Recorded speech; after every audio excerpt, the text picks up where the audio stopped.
উত্তর দিবেন, উত্তর। You have to answer to me. এর কারণ আমি এক পেশে কথা বলি না, আমি দ্বিপাক্ষিক বৈঠক করি। মানে আমিও বলবো, আপনারাও বলবেন। আমাদের তাফসির মাহফিলগুলো সবার জন্য, এমনকি হিন্দুদের জন্য, বৌদ্ধদের জন্য, খ্রিস্টান, নাস্তিক, নৃগোষ্ঠী, চাকমা, যেই ধর্মের হোক না কেন, যেই মতের হোক না কেন, এখানে আসতে কোনো বাধা আছে? কোনো নিষেধ আছে? এটা প্রমাণ করে আমাদের হৃদয়টা উদার, ঠিক কিনা? আমাদের হৃদয়ে কোনো সংকীর্ণতা নাই। আমাদের হৃদয়টা আকাশের মতো বিশাল, সাগরের মতো বিশাল, প্রশস্ত, পাহাড়ের মতো উঁচু। আমরা ব্রড মাইন্ডেড, আমরা ন্যারো মাইন্ডেড না। কথা বলেন, আমরা কি সংকীর্ণ মনা হতে চাই? হৃদয়টারে বড় করার দরকার আছে না নাই? বিশ্বনবী সাল্লাল্লাহু আলাইহি সাল্লাম ছিলেন বিশাল বড় হৃদয়ের অধিকারী। কখনো রেগে যেতেন না, উনাকে আঘাত করলেও রাখতেন না। আল্লাহ রাসূল সাল্লাল্লাহু আলাইহি সাল্লাম যখন সালাতে দাঁড়াতেন মক্কায়, রুকুতে গেলে কাফের মুশরিকরা ওটের পচা নাড়ি ভুড়ি এনে বিশ্বনবীর গায়ের উপরে ঢেলে দিত। নাউজুবিল্লাহ পড়বেন না? বিষ্ণু ইসলাম রাখতেন না। নিজের উপর অ্যাটাক হলে কখনো রাখতেন না। শুধু ইসলামের বিধান লঙ্ঘন হলে তিনি রেগে যেতেন। আল্লাহর আইনের ব্যাপারে কেউ কথা তুললে রেগে যেতেন। গায়ের উপর শারীরিক অত্যাচারে রাখতেন না। তায়েফের ময়দান তার প্রমাণ। দাওয়াত দিতে গেলেন, রক্তাক্ত হলেন। 3 জায়গায় বিশ্বনবীকে অ্যাটাক করে রক্তাক্ত করা হলো। এত সুন্দর দেহ, এত শুভ্র দেহ, এত সুন্দর স্কিনের মানুষ ছিলেন, এই মানুষটাকে পিটিয়ে পাথর মেরে রক্তাক্ত করা হয়েছে। তিনি রাগেন নাই, ক্ষমা করেছেন। কি করেছেন? ক্ষমা। একবার উটের উপরে বসা এক বেদুইন এসে বিশ্বনবীর চাদর ধরে টান দিলেন। চাদরটা ছিল বুরদুন নাজরানি, নাজরান এলাকা থেকে আনা। এই চাদরের কর্নারে খসখসে ডিজাইন করা ছিল। ওই বেদুইন এসে ইয়া মুহাম্মদ বলে টান দিয়েছে যখন চাদর, এই খসখসে অংশ ঘাড়ের মধ্যে লেগে বিশ্বনবীর ঘাড়ের চামড়া ছিঁড়ে গিয়েছে। বিশ্বনবী সাল্লাল্লাহু আলাইহি ওয়াসাল্লাম তাকে শুধু একটা মুচকি হাসি দিলেন। কি করলেন? আপনার ঘাড়ের এখানে চামড়া যদি কেউ ছিঁড়ে ফেলতো, আসছে ভিক্ষা চাইতে, আবার চামড়া ধরে টান দিয়ে আপনার ঘাড়ের চামড়া ছিঁড়ে ফেলছে, আপনি কি করতেন? একজনকে মাইরে শোয়াই ফেলাইতাম। তার মানে ঠিকই আমরা ওরে মারতাম। বিশ্বনবী সাল্লাল্লাহু আলাইহি ওয়াসাল্লাম তাকালেন, তাকে একটা মুচকি হাসি দিলেন। জীবনের সব সমস্যার সমাধান নিহিত এই মুচকি হাসির ভেতরে। এই জন্য বিশ্বনবী সাল্লাল্লাহু আলাইহি ওয়াসাল্লাম সব সময় সিচুয়েশনকে কুল ডাউন করার জন্য মুচকি হাসতেন। কানা ইয়াতাবাসসাম, একটা এক চিলতে মুচকি হাসি বিশ্বনবীর চেহারায় লেগে থাকতো। You smile to your brother, it's a charity. তাবাসসুমুকা ফি ওয়াজহি আখিকা সাদাকা। তুমি যখন তোমার ভাইয়ের চেহারার দিকে তাকিয়ে মুচকি হাসি মারো, এতে আল্লাহ আমলনামায় সওয়াব দিয়ে দেয়। আমরা অনেকে মুচকি হাসতে চাই না। কবে যে সর্বশেষ হাসছিল ওইটাই খেয়াল নাই। এরকম ডাকাইতে আছে না নাই?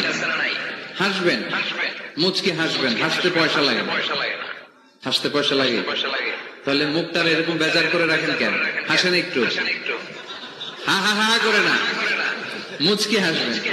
বিশ্বনবী সাল্লাল্লাহু আলাইহি ওয়াসাল্লাম মুচকি হাসতেন। তো এমন মানুষ ছিলেন, ওনাকে মারলে উনি কখনো রেগে যেতেন না, তবে ইসলামের বিধান লঙ্ঘন হলে রেগে যেতেন। বনু মখজুমিয়া গোত্রের এক নারী চুরিতে ধরা পড়ল। কিসে? এলাকায় আছে নাকি চুরি? কি চুরি করে? মাছ আর সুপারি। মানুষের বাড়িও চুরি করে ফেলে দেয়। গরু, মুরগি। তো এই যে গরু চোর, মুরগি চোর, এগুলো থাকে, তাই না? মদিনার সমাজে বনু মখজুমিয়া নামের এক গোত্রের মেয়ে চুরিতে ধরা পড়লো। চুরিতে ধরা পড়লে নিয়ম হচ্ছে কি? হাত কেটে দাও, তাই না? আস-সারিকু ওয়াস-সারিকাতু ফাকতাউ আইদিয়াহুমা, হাত কেটে দাও।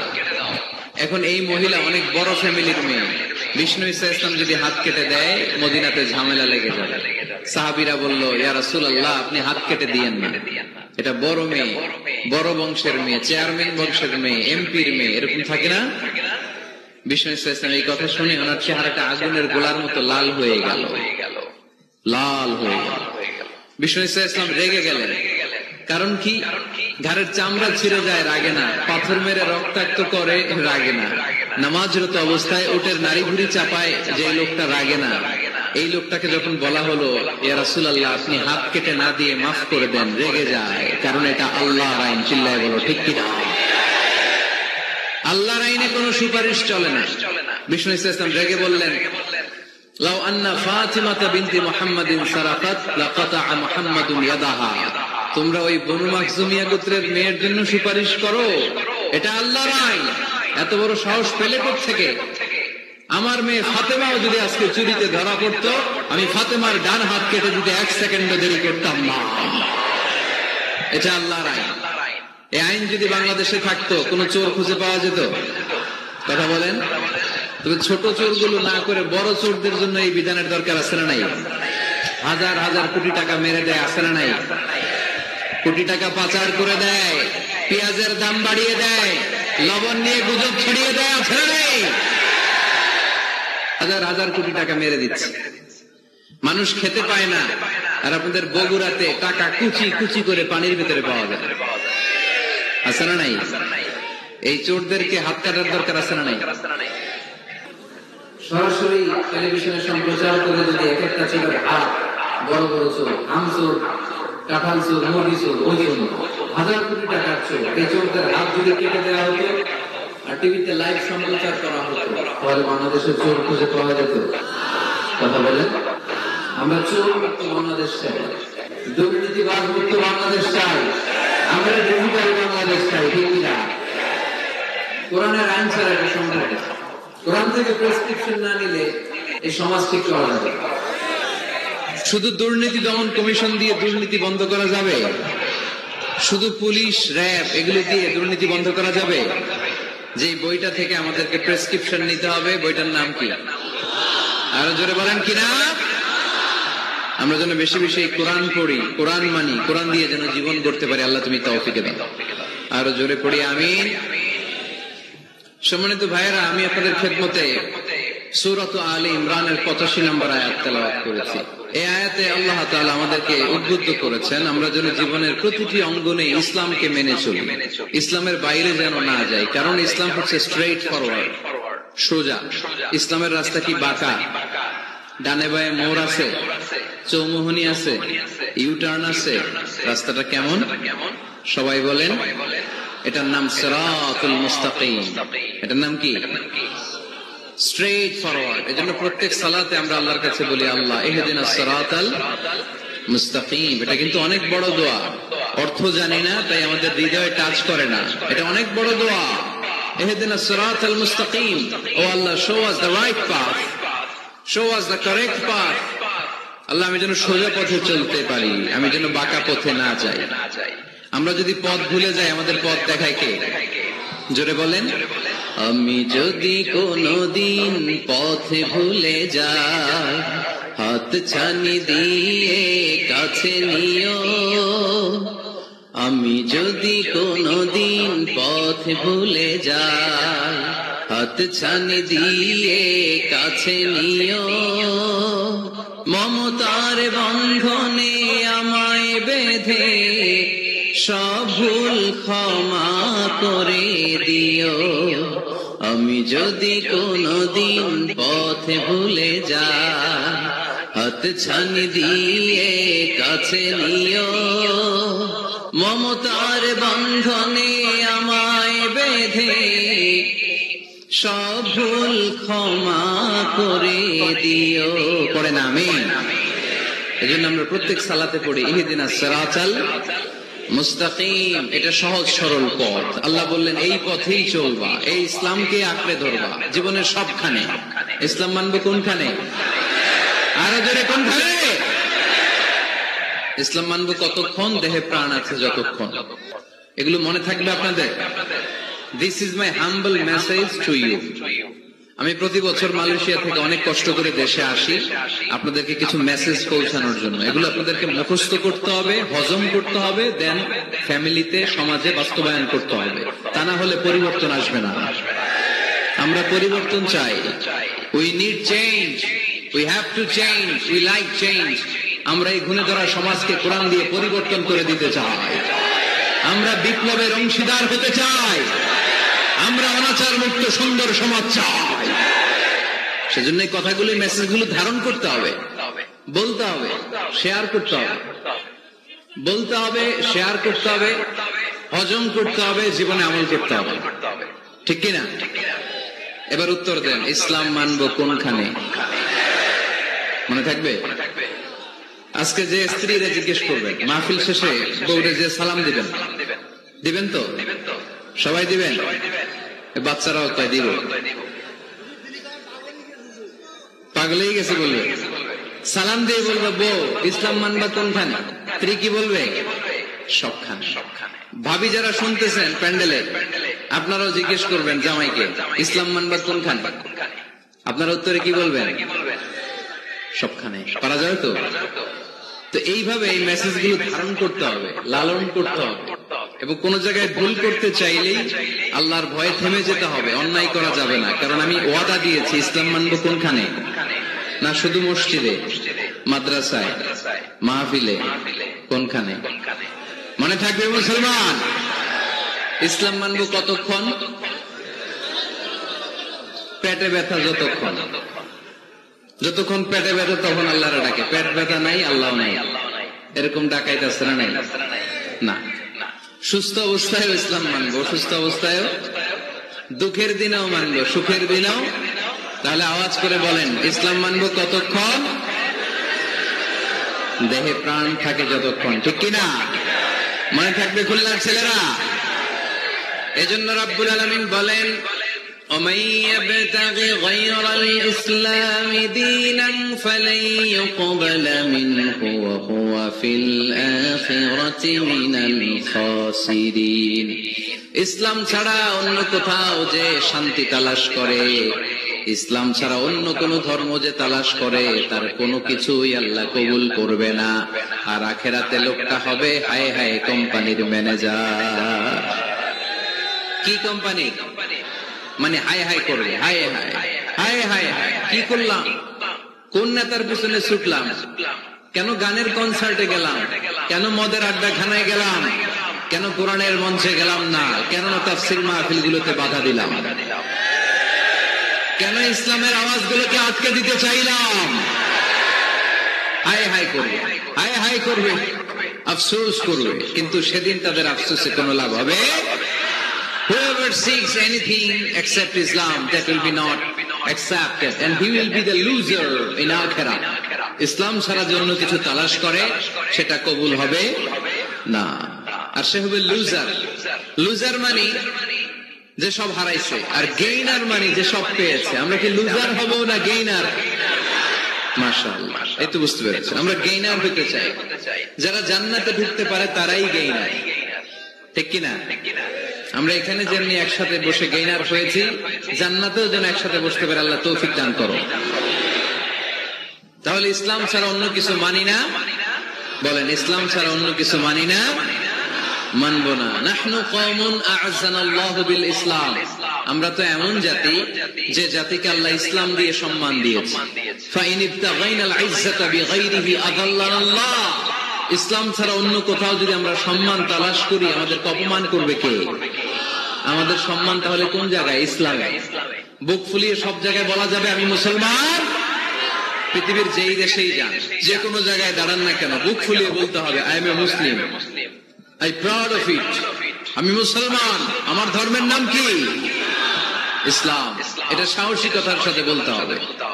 এবং আল্লাহ বললেন, ইসলামকে তোমাদের ধর্ম বানিয়ে আমি আল্লাহ খুশি, ইসলামকে আমি সব নবীদের ধর্ম বানিয়ে খুশি। সুবহানাল্লাহ পড়ে। আমাদের ধর্মের নামই ইসলাম, বিষয়টা কি এমন না? সব নবীর ধর্মের নামই ছিল। আদম আলাইহিস সালামের ধর্মের নাম, মুসা আলাইহিস সালামের, ঈসা আলাইহিস সালামের, মুহাম্মদ সাল্লাল্লাহু আলাইহি ওয়াসাল্লামের। তার প্রমাণ আল্লাহর কোরআন। রব্বুল আলামিন বলেন, মা কানা ইব্রাহিমু ইয়াহুদিয়ান ওয়ালা নাসরানিয়ান ওয়ালাকিন কানা হানিফাম মুসলিমা। আমার ইব্রাহিম ইহুদি ছিল না, নাসারা ছিল না, আমার ইব্রাহিম ছিল পাক্কা মুসলমান। সুবহানাল্লাহ পড়েন। ইব্রাহিম আলাইহিস সালাম কি ছিল? পাক্কা মুসলমান। তো ওনার ধর্মের নাম যদি ইসলাম না হতো, উনি মুসলমান হইতে পারতেন? জোরে বলেন। তার মানে সব নবীদের ধর্মের নাম কি? ইসলাম। কিন্তু মজার ব্যাপার হলো, কোন নবীর সময়কালই আল্লাহ তাআলা ইসলামকে পরিপূর্ণ করেন নাই, করেছেন আমাদের নবীর সময়ে। পড়েন সুবহানাল্লাহ। দিনটা ছিল জুমাবার, আরাফার ময়দান। বিশ্বনবী ভাষণ দিচ্ছেন। ইন দ্য মিন টাইম আল্লাহ তাআলা কালামুল্লাহ মাজিদের আয়াত নাযিল করলেন। আল-ইয়াওমা আকমালতু লাকুম দীনাকুম ওয়া আতমামতু আলাইকুম নি'মাতি ওয়া রাদিতু লাকুমুল ইসলাম দীনা। আজ আমি তোমাদের নিয়ামতকে পরিপূর্ণ করলাম, ইসলামকে পরিপূর্ণ করে দিলাম, কমপ্লিট করে দিলাম। ইসলামকে তোমাদের ধর্ম হিসেবে নির্ধারণ করে আমি আল্লাহ খুশি হয়ে গেলাম। সুবহানাল্লাহ পড়ে। ইসলামকে আমাদের ধর্ম বানিয়ে খুশি কে? কিন্তু আমরা তো খুশি না। আমরা খুশি? কথা বলেন। আপনারা যে খুশি এটাও জোরে কইতে পারলেন না। ইসলামকে ধর্ম হিসেবে আমরা খুশি না বেজার? কষ্ট হচ্ছে রেসপন্স করতে, বুঝতে পারছি। ইসলাম পেয়ে খুশি না বেজার? তো এই আওয়াজটা এতক্ষণ ছিল কই? হ্যাঁ, খালি ভলিউম এরকম ঘুরানো লাগে, ঘুরাইলে বাড়ে, নাইলে আবার কমে যায়। ইসলাম পেয়ে আমরা খুশি না বেজার? আমরা খুশি। প্রত্যেক নামাজ শেষে কিন্তু এই ঘোষণাটা দেই, অর্থ বুঝি না তাই বুঝতে পারি না। আমরা বলি প্রত্যেক নামাজের পরে রাদিতু বিল্লাহি রাব্বা ওয়া বিল ইসলামি দীনা ওয়া বি মুহাম্মাদিন রাসূলা। আল্লাহ তোমার রব হিসেবে পেয়ে আমরা খুশি, নবীকে আমাদের নবী হিসেবে পেয়ে খুশি, মুহাম্মদ সাল্লাল্লাহু আলাইহি ওয়াসাল্লামকে, আর ইসলামকে ধর্ম হিসেবে পেয়ে আমরা খুশি। চিল্লায় পড়েন সুবহানাল্লাহ। আল্লাহ নিজেই ঘোষণা দিয়েছেন, তোমরা খুশি হও আর না হও, আমি ইসলামের বিজয়কে পৃথিবীতে প্রতিষ্ঠিত করে দেব। গোটা বিশ্বব্যাপী আপনি নিউজ পড়েন, দেখবেন যে প্রতিদিন কালিমা পড়ে লোকজন মুসলমান হয়। এরকম আছে না নাই? এই ইসলামের জয় জয়কার দেখে ইসলাম বিরোধীদের আজকে মাথা গরম, এদের মাথা গরম। এরা চায় না ইসলামের বিজয় হোক। মানুষ পঙ্গপালের মতো ইসলামের দিকে ছুটে চলেছে, ধাবিত হচ্ছে, ঝাঁপিয়ে পড়ছে। ইসলাম এগিয়ে যাচ্ছে, ভিক্টরি সাইনের দিকে ইসলাম ধাবিত হচ্ছে। এটা ওদের সহ্য হয় না। চিল্লায় বলেন ঠিক কিনা? আল্লাহ বলেন তোদের সহ্য হোক আর না হোক, ইসলামের বিজয়কে আমি পৃথিবীর মধ্যে প্রতিষ্ঠিত করে দেবো। যেরকম ঠিক কিনা? ইন্নাল্লাহা যাওয়ালি আল আরদা। আল্লাহ তাআলা পৃথিবীকে আমাকে ছোট করে দেখালেন। বিশ্বনবী বললেন ফারাইতু মাশারিকাহা ওয়া মাগারিবাহা। আমি পৃথিবীর প্রাচ্য পাশ্চাত্য সবটা দেখেছি। আর আমি নবী যতদূর দেখেছি ততদূর আল্লাহু আকবারের ধ্বনি পৌঁছে দিবে কে? কেউ ঠেকায় রাখতে পারবে? পারবে না। এজন্য ইসলাম পেয়ে আমরা খুশি না বেজার? ইসলাম হচ্ছে সময়ের অপরিহার্য বাস্তবতা। আপনি যদি সমাধান চান জীবন সমস্যার, ইসলামের ভেতরে সমাধান আছে না নাই? কিন্তু সবচেয়ে মজার ব্যাপার হচ্ছে গোটা বিশ্বে সবচেয়ে বেশি নির্যাতিত মুসলমানেরা, ঠিক কিনা? কাশ্মীরে মার খায় কে? মুসলমান। ইরাকে মার খায়, তারপরে মায়ানমারে মার খায়, বাংলাদেশেও মার খায়, চীনের উইঘরে মার খায়। গোটা বিশ্বে মুসলমানেরা মার খায়, কিন্তু সব ধর্মের লোকেরা তাদের ধর্ম রেখে দিয়ে ইসলাম ধর্মের ভেতরে ঢুকে যাচ্ছে। সুবহানাল্লাহ। ইউরোপ আমেরিকাতে এর ধারাবাহিকতা বাড়ছে। প্রতিনিয়ত কালিমা পড়ে লোকজন মুসলমান হচ্ছে। খ্রিস্টানরা যেখানে যায় নামাজ পড়ে ওটারে কি বলে জানেন? গির্জা। ইংরেজিতে বলে চার্চ। এই ইউরোপ আমেরিকাতে ওরা ওদের চার্চ বা গির্জাগুলো বিক্রি করে দিচ্ছে। এর কারণ মাসেও একজন আসে না। কথা কয় না? আমরা 5 ওয়াক্ত পড়ি, 3 ওয়াক্ত পড়ি, 2 ওয়াক্ত পড়ি, সপ্তাহে তো হাজিরা দেই। কথা বলেন কি বার? এই শুক্রবার বা জুমাবারে হাজিরাটা তো দেই। ওদের মাসের পর মাস কোনো মুসলিম নাই, খালি ফাদাররা বসে বসে ওখানে পড়তেছে help us Jesus the son of God. ও গডের ছেলে ঈসা আমগরে বাঁচাও, ও গডের পোলা ঈসা আমগরে বাঁচাও। এই জিকির করতে থাকে। মাগে আর কোন খ্রিস্টান ওদের ইবাদত গাহে ঢুকে বছরও একদিন যায় না। তো এই গির্জা দিয়ে ওরা কি করবে? সবাই মিলে এক কাম করে এটা বেচে দেয়। মুসলমানেরকে পাইছি শুধু কম দামে কিনে এটার মসজিদ বানায় দেয়। সুবহানাল্লাহ। এত আসতে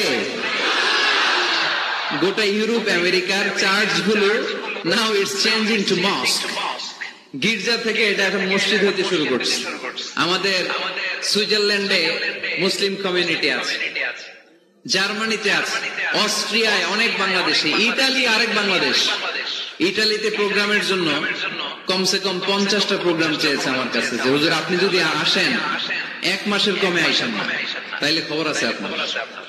বাংলাদেশের নাকি যত থানা ইতালিতে ততটা সমিতি আছে, যতগুলো থানা ততগুলো সমিতি, ততগুলো অর্গানাইজেশন। সবাই আমারে ধরে রাখছে আপনার ইউরোপ সফর করলে ইটালি না আসলে খবর আছে। তো ওখানে এই যখন খ্রিস্টানরা ওদের ইবাদতগাহে যায় না, কম দামে এরা বেচে দেয়, আর এগুলোর মুসলমানরা পলিশ করে একটা মিনার লাগাই দিয়ে মসজিদ বানায় ফেলে। প্রতিনিয়ত সেখানে আজান হচ্ছে, আল্লাহর ধ্বনি উচ্চারিত হচ্ছে, ইসলামিক সেন্টার হচ্ছে, স্ট্রিট দাওয়া মানে রাস্তায় দাঁড়িয়ে ইয়াং যুবক ছেলেরা দাওয়ার কাজ করে। এখন গণজাগরণ যুবকদের, তাদের কথায় মানুষ আকৃষ্ট হয় বেশি, ঠিক কিনা? তাদের গায়ে প্রাণ শক্তি বেশি। যুবক ছেলেরা এখন টাকনুর নিচে আর কাপড় পরে না, উপরে কাপড় পরে। তারা দাঁড়িয়ে দাঁড়িয়ে দাড়ি রাখা, টাকনুর উপরে কাপড়, ছোট্ট কোরআনের কপি নিয়ে আর গেঞ্জি পরে দাঁড়ায়। গেঞ্জির পেছনে লেখা থাকে মোহাম্মদ, MUHAMMAD। কি হয়? মোহাম্মদ। তাদের পিছনে, সবার গেঞ্জির পিছনে মোহাম্মদ দেখে খ্রিস্টানদের এই নাম মুখস্থ হয়ে গেছে। খোদ ইউরোপে নাকি বর্তমানে সবচেয়ে জনপ্রিয় নামের তালিকায় রয়েছে মোহাম্মদ। সবচেয়ে জনপ্রিয় ফেমাস নামের তালিকায় এখন ইউরোপে খোদ খ্রিস্টানদের রাজ্যে মোহাম্মদ নামটা সবচেয়ে জনপ্রিয় হয়েছে। গেঞ্জির পিছনে মোহাম্মদ নাম দেখে তাদের কৌতূহল। ঘটনা কি? এই ছেলেরা ভালো ভালো কাজ করে, রাস্তায় ময়লা থাকে, ময়লা ক্লিন করে, কিন্তু কারোর সাথে কথাবার্তা বলে না। গেঞ্জির পিছনে লেখা মোহাম্মদ। তারা বাড়িতে যে গুগল সার্চ ইঞ্জিনে লেখে যে দেখি তো এটা কি, MUHAMMAD। ইন্টারনেটে গুগল সার্চে যখন তারা মোহাম্মদ লেখে, তখন ইন্টারনেটে বিষ্ণু ঈসা ইসলামের জীবনী চলে আসে। তারা অবাক হয়ে জীবনী পড়তে থাকে। অনেকে পড়তে পড়তে চোখের পানি ছেড়ে অশ্রু বিসর্জন করে। যাদের নসিব ভালো, অনেকে কালিমা পড়ে মুসলমান হয়ে যায়। ইউরোপে যদি এরকম গণজোয়ার তৈরি হয়, তাহলে এটাই প্রমাণ করে ইসলামের বিজয়কে কোনো অপশক্তি ঠেকিয়ে রাখতে পারবে না। গোটা বিশ্বব্যাপী আজ গণজোয়ার। ছেলেপেলেরা দাঁড়িয়ে স্ট্রিট দাওয়া করে, হিপ হপ স্টাইল